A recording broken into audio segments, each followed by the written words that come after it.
We have always wanted a guest on the show, and today we have one with us.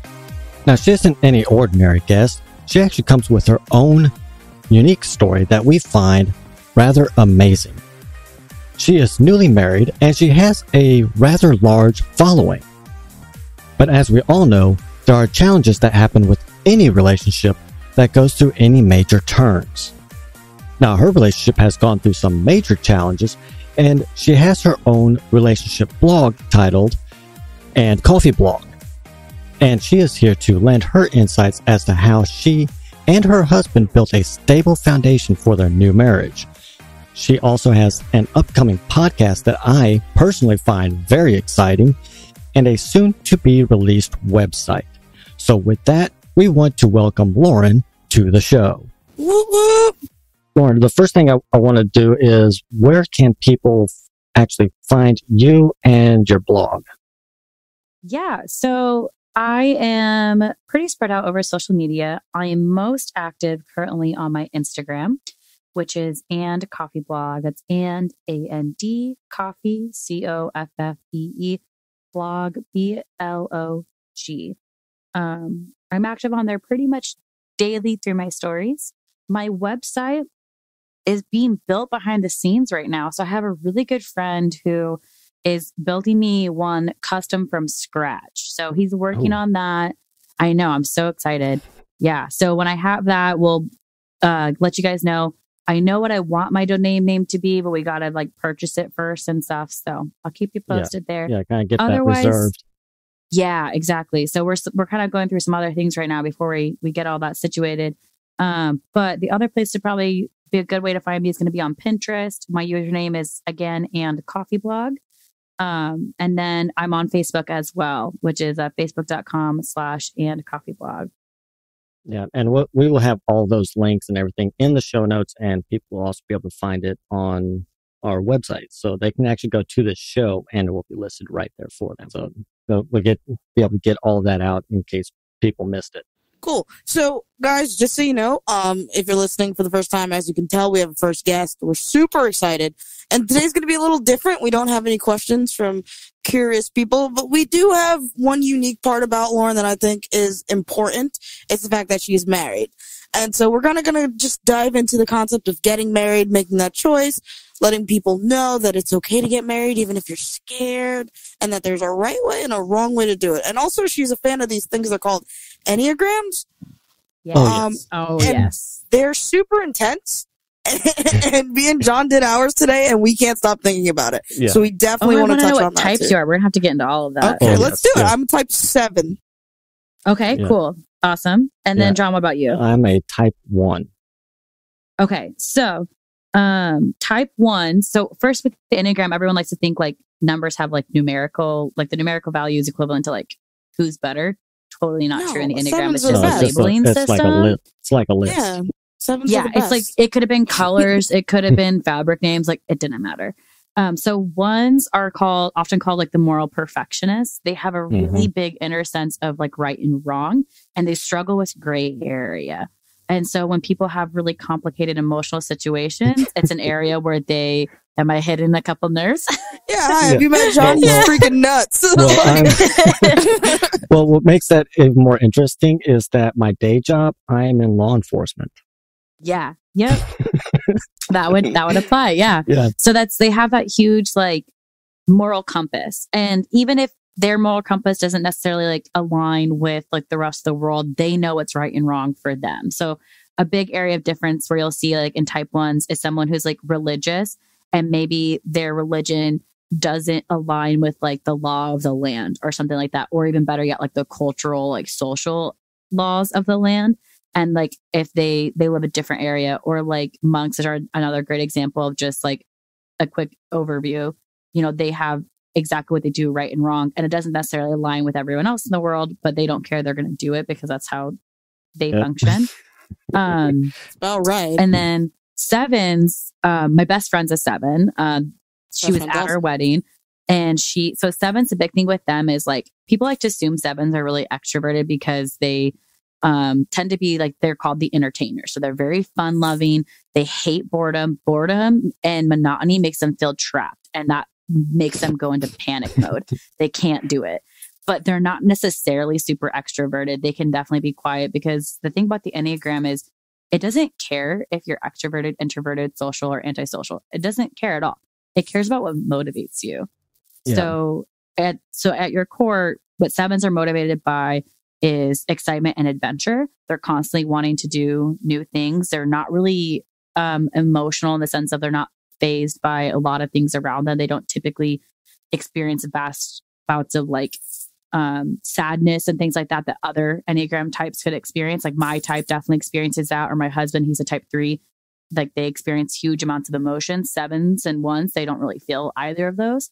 So when they do, it typically means there's something in their environment that's like really hitting them. You're about to get smacked. Yeah. And then, I feel that. And then the other thing with 7s too is they typically like they run from emotions as well, because they don't want to be bored and they don't want to be trapped and held down, because a lot of times they associate emotions with like a chain and a ball. Like they feel like they can be trapped by if they really feel sadness or distraught or melancholy, anything that's not like fun and happy, they feel trapped by, and they don't necessarily want to experience that. And then when they do, they can freak out because they don't know how to process it. Whereas, because they're in what's called, there's like 3 tiers to the or 3 different sections to the Enneagram. There's like the heart, the head, and then I forget what the last one, which is, I call them the eyes. So you have like the heart, which is the emotional ones. That's 2, 3, and 4. The head are the very analytical ones. That's 5, 6, and 7. And then the eyes are the individualist is 8, 9, and 1. So 7, even though they're super fun loving, are still very analytical.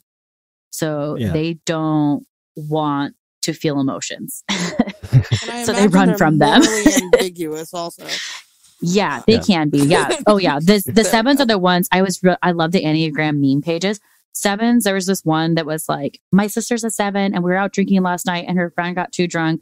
And so she stuck her fingers down his throat to make him barf and then like shoved his head into something and was like, come on, we're not being late or something like that. And I was like, yeah, that's a 7. And they're going to have fun. No one's stopping them. They're like, bye. Yeah.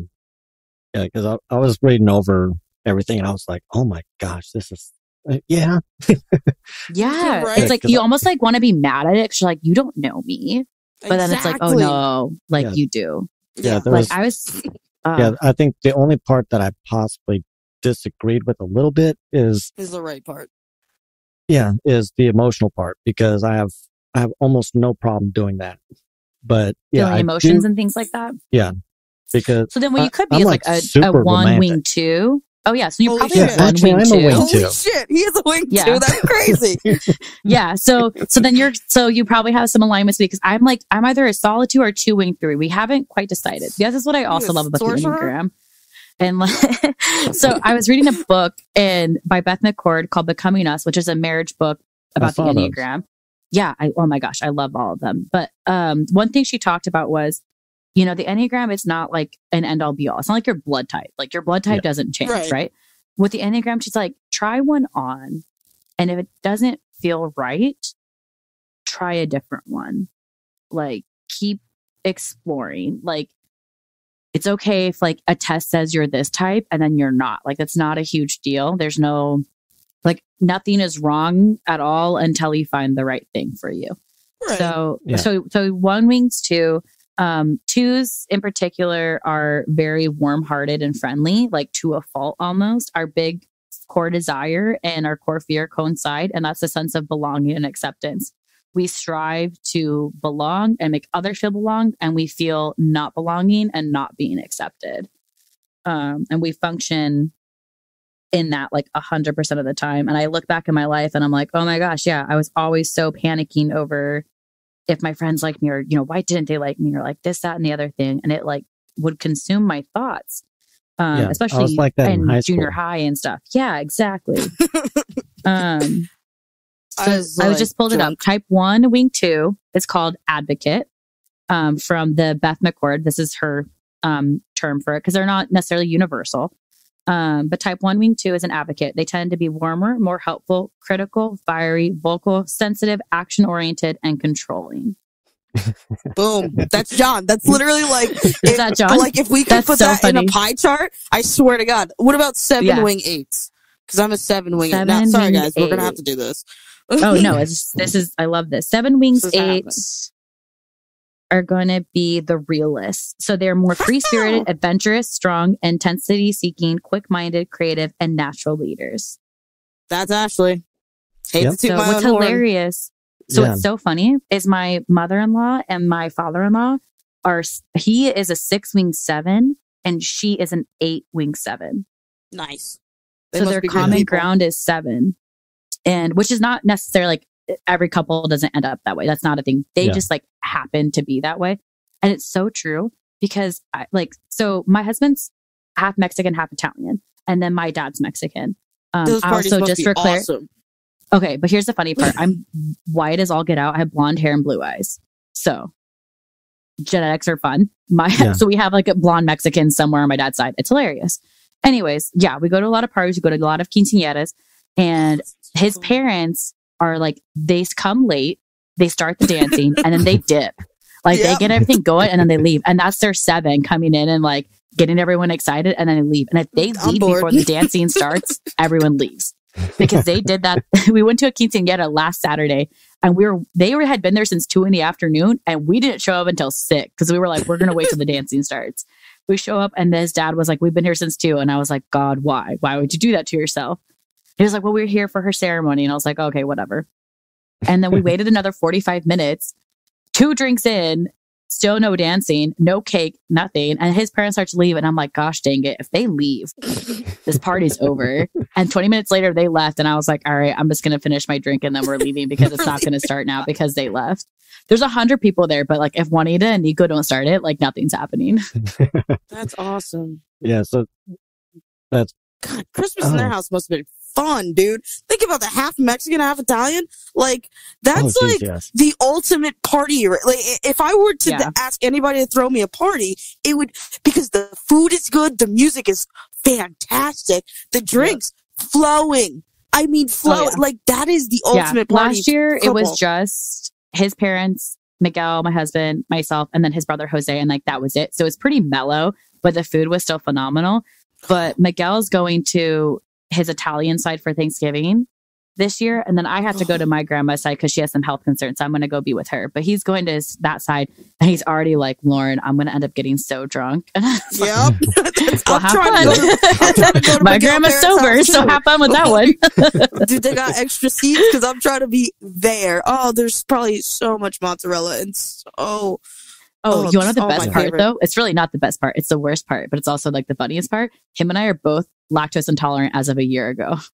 Oh, that's terrible. And that's like, what's like the best thing about Mexican food? Queso. What's the best thing about Italian? Mozzarella. And we can't have either. Dude, that's terrible. I would just pretend like it didn't exist. Yes. Oh my gosh. And you still believe in God. Because it's like such a huge section of the meal. Oh, yeah. Yep. So like, so sometimes we just kind of say, screw it. We'll just have upset tummies the next day because we just want the cheese. They have Lactaid and stuff like that. Lactaid works. We have like dairy-free cheese and stuff, but like sometimes you're just like, depending on the dish, you're like, screw it. I want the real deal. Yeah. Right? Yeah. It's kind of like having decaf coffee. I mean, I have like, I drink decaf when I need to, but like it is different. Oh yeah. I had like, how many shots did I have today? Shots of coffee? Yeah, of espresso. Yeah, I get like a Doppio espresso and ice. Oh yeah, yeah. Because I think I'm working on my 3rd pot. Oh jeez, you people are terrible. I drink a Red Bull and everybody has major health concerns. These two are down in coffee like it's grams of cocaine, and everybody's like, "That's awesome! Start a blog." You know, I feel very discriminated against on that one. You know what's really funny is my husband and I are getting ready to launch our own podcast over coffee. Oh. You should have John as a guest because he would love to. Oh, yeah, absolutely. Yeah. We're hoping we're going to get all of our stuff figured out here right around Christmas. So after Christmas, be on the lookout. But yeah, we're going to go over coffee and have like coffee therapy corner where we talk about people's drinks and why they're getting ordered wrong and stuff like that, because that's sadly a legitimate concern. Oh, yes. Yeah, you guys both worked at Starbucks. I was like, how do you know all this? Yeah. Yeah. I walked into this one little coffee shop and I asked them for a specific drink. They served it to me. I looked at it. I was like, what is this? This isn't what I ordered. How can you screw it up? I mean, it's a couple shots of it. No. Yeah. Yep. it's so funny how often it happens. I love it when I go in and I start asking questions and they look at me like I'm freaking crazy. And I'm like, see, but I know what you're doing. So I'm asking these questions to make sure you actually do know what you're doing. See, the only kind of coffee I drink is Dunkin' Donuts butter pecan iced coffee because it is the best thing that in actually the entire sounds world. bomb. It's so good. Butter It tastes like butter syrup pecan. sounds amazing. It's like my favorite. And then when I go to the Bucks, man, I just order the green tea because you guys make a really good green tea. Really good green iced tea. I do like our green tea a lot. Yeah, I really do. I wish we had a lavender syrup though, because I love green tea lavender with lemonade. So good. Yeah, love that. And I know this is a little bit off topic, but one of the best coffees I've found is called Boca Java. And it's a micro brew. Oh, that stuff is bomb. Well, what they do is that it's a micro roast. You order your coffee and it's shipped to you within 24 hours of roasting. And it's like $8 a pound. Jesus Christ. Yeah. I mean, well, you can go and get the stale stuff at the store for like $8, $9, $10 a pound. Or you can get this stuff and the box shows up at your doorstep and the bags are still warm. Oh, wow. That's cool. See, I haven't bought coffee, like a pound of coffee, and I don't know how long. We can stop the coffee conversation for this. But Starbucks, one of the benefits of working with the company is you get a free pound of coffee mark out every week. So I haven't bought like coffee in like years. Yeah. Cause I just mark them out and then they just sit in my house for however long. Like that's it. Yeah. And they also do tea and cocoa. That's like really cool. Yeah. That's cool. Right? I know. I was thinking about it yesterday. I was like, I need to update my coffee highlight because I share like cheap drinks and I share like, oh, if you get a reward, like get this because it's like $12 and like you'll get it for free. It's like ridiculous the amount of money people will spend. I'm also in Palm Springs, so everyone's like rich here. Yeah, that's true. You do live in a rich area. Yeah, and like it's crazy the amount of money people will spend on coffee. Mm-hmm. And like what's funny is like they'll order something and it's like I look at it and I'm like, this isn't even gonna taste good. Yeah, but like whatever. You want to drop the money, like I'm not gonna stop you. Yeah, I used to live up in Washington State, and that's where I really got into coffee big time. Oh yeah, because that's more important than air up there. Oh yeah, I just outside the base at every gate they had this little pop up. I mean, it's a trailer with a hole cut in the side where they would serve you coffee. And there were like lines of cars waiting to go through the main gate, waiting for their coffee. I was, how much do you guys make on this? Oh, we're only open when you guys come in because we clear $4,000 in like 3 hours. Oh, okay. Yeah. Which is like, when you think about it, they're only charging $2 to $4 for a cup of coffee at most. It's a lot of cup of coffee. That's the other thing people don't always realize is when you hear coffee shop numbers, you're like, oh, it's not a lot of money. I'm like, let's break it down. Number of coffees they sold. Yeah, that's I mean, it's 2.5 cents for the cup. It's 2.5 cents for the cup. It's like 50 pounds of coffee will make you. I mean, that'll last you all day. That's like because you're only using 6 ounces. So most people only use 5-pound bullets of coffee. There's a little insight in the industry. Yeah. So, and we probably fill our hoppers of our espresso machine. I'm in a truly high volume store. I mean, I'm hitting over 10K a day. Yeah. So we fill ours probably like 3 or 4 times a day. So 15 pounds. That's 20. Yeah. Like 15, 20 pounds. Yeah. And we don't go through a lot of espresso. And that's just espresso. That's not like brewed coffee. Brewed coffee probably go through. I mean, we have to constantly keep it on brew, so it's not necessarily we're serving every drop. But you're probably right, probably a little bit closer to 40, give or take, of like pike roast in particular, because we serve that all day long. But like, I mean, a little goes a long way is like the big thing. Oh yeah, I mean, I looked into it because I was looking into just doing my own coffee thing, and I was like, And when I broke the numbers down, I was like, it's costing me roughly 35 cents to serve them a cup of coffee, and I'm charging a couple bucks for it. Yeah. So the reality of markup on coffee, I was looking into it recently myself because I was just curious, like, why our stuff is always going up. Because I knew a few years ago, every coffee place that served any sort of bean all had to raise their prices drastically because there was a big like famine or storm or something that happened in South America specifically. Because right when I was hired, and so they lost a ton of farms of beans. So now it's limited. And so now everything's raised in price. And like, that's how business works.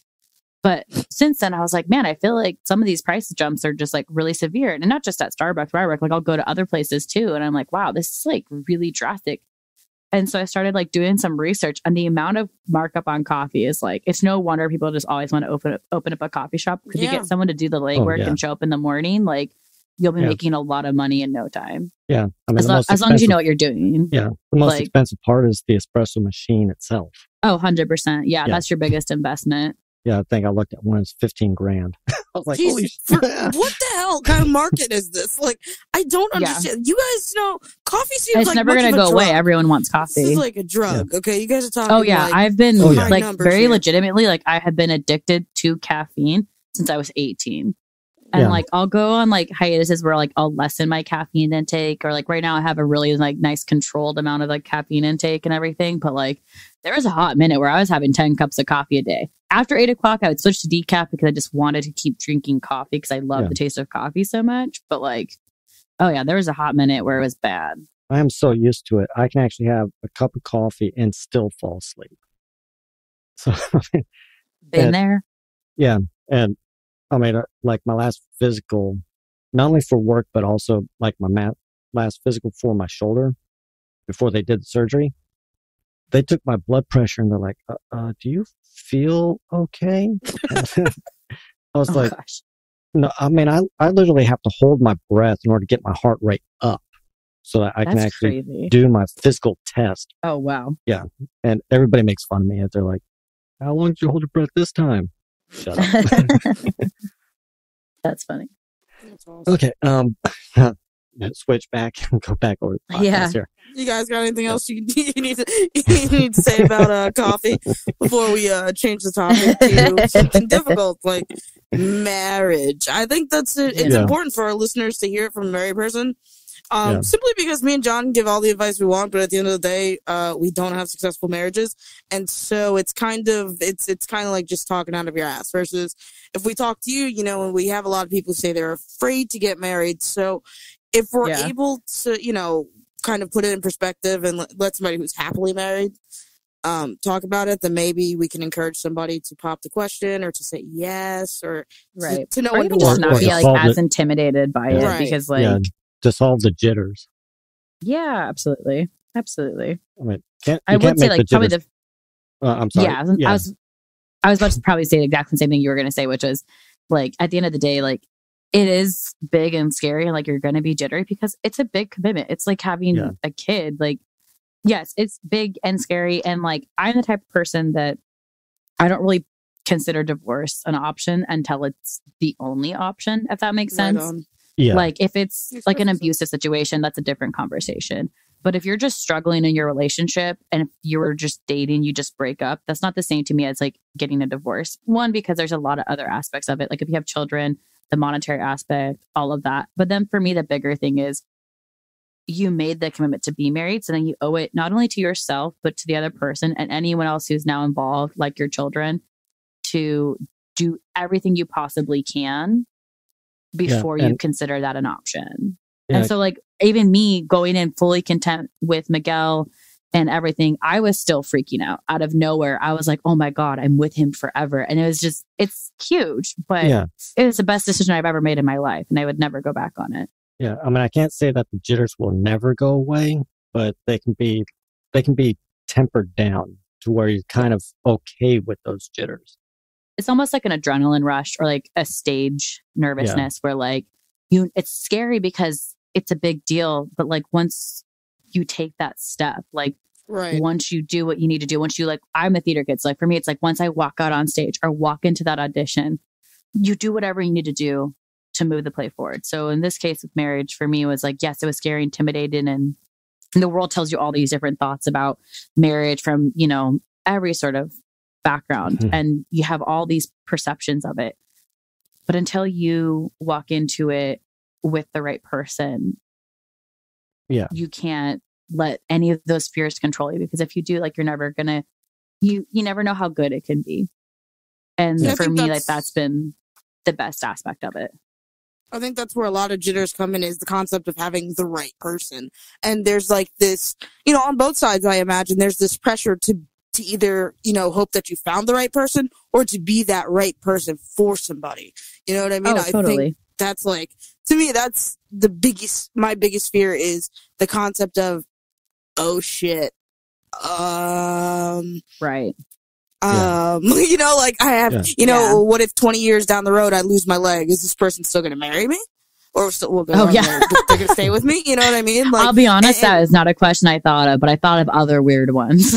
Oh yeah, there's all kinds of weird stuff you think about. And then I guess you're right. When you find the right person, you probably look at them and you go, you're not going anywhere, even if I wanted you to. You know what I mean? Like you're willing to work it out. I think that's important. 100%. Yeah, because I think for me, when I'm going out with somebody, if I can, going through my filtering process and all that other stuff that I go through, if I can see it long term, then I'm like, okay, yeah, we'll go ahead and commit to this, and then kind of map out from there. Yeah. And sometimes it's like, yeah, this is going to be great for about 2-3 years, maybe, if we make it that long. Right. I can see myself dating somebody for 2 years and being like, oh, well, this was fun. I'll see you later.